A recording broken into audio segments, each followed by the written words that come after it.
So crazy thing from the NFL today.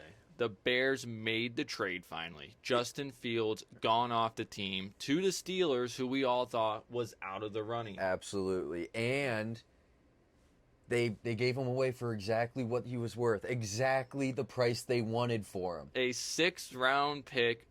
Well, there's potential for it to be a 4th-round pick. Depending on play. Crazy from the Bears. Absolutely wild. And if you're a dog pound fan like us in the room, I hate it. Then you hate this especially more because he went to the Steelers. We just wanted to see Russ ride Yeah, in absolutely Steelers Nation over here. Now, I get it. If you think Justin Fields is that guy and he can be a generational guy, give him what he never got before, the chance to sit behind a veteran QB who's capable of starting and taking the reins for the year. You know, let him get easy with the offense, pay him. Since he was traded for a 6, you can't imagine he's going to get anything like record-breaking money. No. At this point, you kind of doubt if he's going to get Danny Dimes money or No, Baker there's no Mayfield shot. money. There's no shot. So if you can develop him behind Russ, because, I mean, you could say they have very similar playing styles. I think that's a bit of an understatement. I think when right? Russ was young, yes. Yeah, they of did. course, young Russ. But, I mean, if you give him a teacher, I mean, he'll learn. Yeah, I Or mean, won't. at the end of the day, what the Steelers did, one, they swindled the entire NFL community. I don't know how they did it. Because we all saw what happened with Russ. Like, all right, they got Russ, that's their guy. And then magically when Russ shows up, Kenny Pickett gets traded for a 4th-round pick. Yep. Now they get some stuff back and forth in there, so it's not like it's just a pick. But they still got a decent haul for Kenny, who obviously they were done with and said, all right, adios. And we're like, oh, wow, that's, all right, maybe they're going to go QB in the draft then to go behind Russ. Yep. And then out of nowhere, they go back to Justin Fields because they probably called and said, hey, what's your asking price for him now? Oh, I don't know, just throw an offer on the table and maybe it'll work. Yep. And they said, all right, we'll give you a 6th, maybe a 4th if you're lucky and he plays. Yeah, that sounds about right for Justin Fields. Yep, that sounds about right. And you know what? They took it like fools. I bet a team like Vegas or a team like the Vikings, they would be willing to at least give up a 3rd for Justin Fields. You'd think. I feel like there's so many teams that could have benefited from this, but obviously Justin Fields fell out from every single GM pretty much for anything Absolutely. over a 4th-round pick. Yeah, I don't know what happened. I remember earlier in the year, as in like a month ago. Yeah, 1st-round pick. You couldn't let him go for anything less than a 2nd or a 3rd at most. And then it just kept dying. Just kept stacking down to the point where now Kenny Pickett is worth more than Justin Fields. Which is crazy. Absolutely wild, because I'm pretty sure if you look at the two side by side, I mean, I'd take Justin Fields. you'd take Justin Fields, right? I mean, you have Justin Fields who's been in terrible systems his entire career, and yet he still puts on a decent show, where Kenny just doesn't do anything. Yep. Kenny literally does nothing. Now, I'm going to come to the defense of Kenny real quick. I learned the other day that the Steelers spend the most amount of money on their defense in the entire NFL, but they also spend the least amount of money in the NFL on their offense. So you could say maybe Kenny Pickett didn't get the help he needed. Is your argument valid when you have Deontay Johnson, George Pickens, Pat Freiermuth, Najee Harris, Jalen Warren? I mean, think about it. Obviously, He had the that was weapons. Matt Canada. I mean, yes. Don't get me wrong. I mean, Matt Canada hearing was a huge that, role. I mean, I won't lie. It kind of sounded like the Falcons of the AFC right there. I mean, the thing is, they had a great offense around them, but Kenny could never take that next step. No. And I get trading him away, but like the Justin Fields thing puts you in an awkward situation of you're going to have to pay him. Do you actually want to pay him? Because you have a history besides Big Ben. Like, I mean, they didn't want to pay really anyone to be their backup. No. You know, they kept signing all these random backups. So now your entire QB room from last year is gone. Which I think shocking. I read. Shocking. This is the first time since 1954 that the Steelers have not had the same QB or one of them in their roster as the previous year, which is crazy to me. Absolutely shocking. And Absolutely shocking. Very. You know what?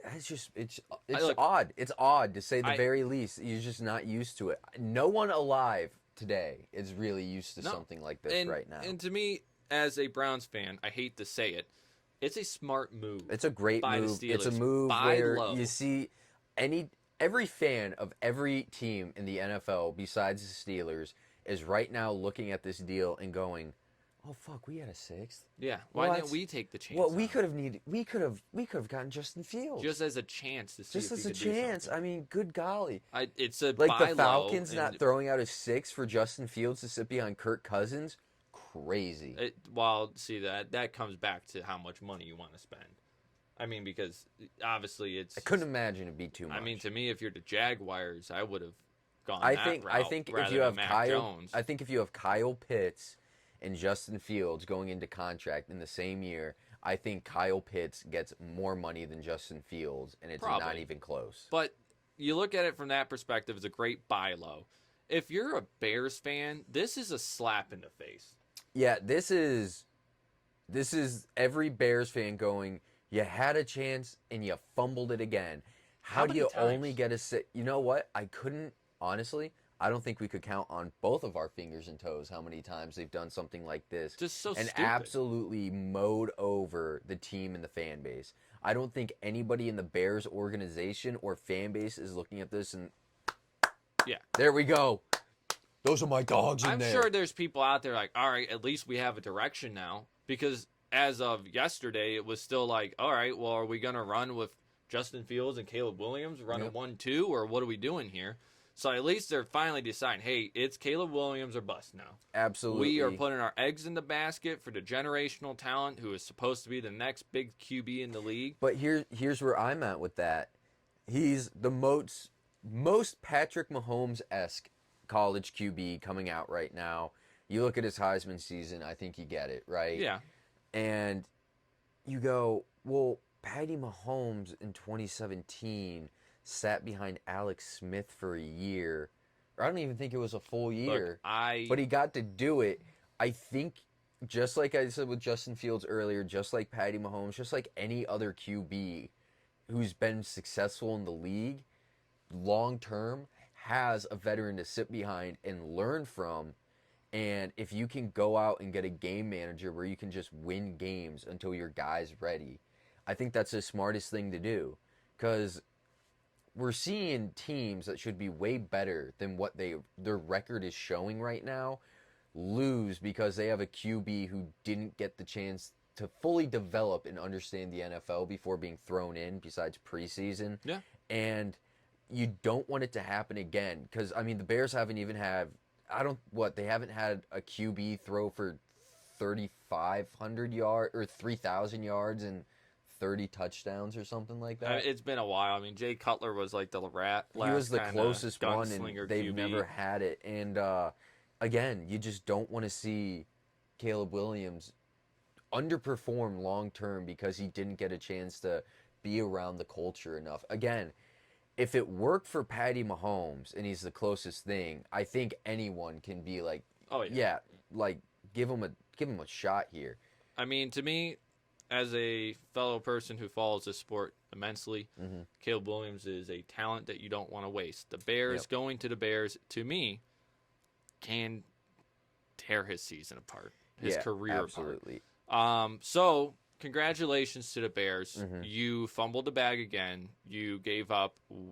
You got way less for a QB that should have got at least something a little bit more. If you would have traded him at the right time, you probably could have. Mhm. But unfortunately, you got caught with your hands in your pocket because everyone knew you already wanted Caleb. Yes. So why are they going to buy high on Justin Fields when you already said, "Oh, we know what we're doing"? Yep. And then everyone's like, "All right, well, if you don't need him, then we're just going to offer something crappy." I think And it worked for what- every other team besides the Bears. I think the smartest thing the Bears can do is go out and get someone like Josh Dobbs, the pastronaut. Go out and get God, I don't even know who Jimmy G's Heineke. Yeah. Go and get Heineke. Brissett got signed, right? Yep. Yeah, because again, go get someone, and then for shoots and ladders, because you got money, sign Cam Newton for a year. Not as a player, well, of course as a player, but as a third string behind someone like Josh Dobbs and Caleb Williams, but someone to help him, coach him even more. Because if you have a literal rocket scientist playing and actually winning games for you right now, right, going about 50-50 till you're developed, and someone like Cam Newton who, yeah, he's not the greatest in the world anymore, but what he has to offer as a mentor, the two are a killer combo. And if you do something like that, just to make sure he's in the building with some like the best people he can be to get developed. I think you need to hire two people like that. Yeah, no, I completely agree. I mean, we had to get this out because it's big news. Shocking news. I got it sent to me. I had to call him immediately and go over it.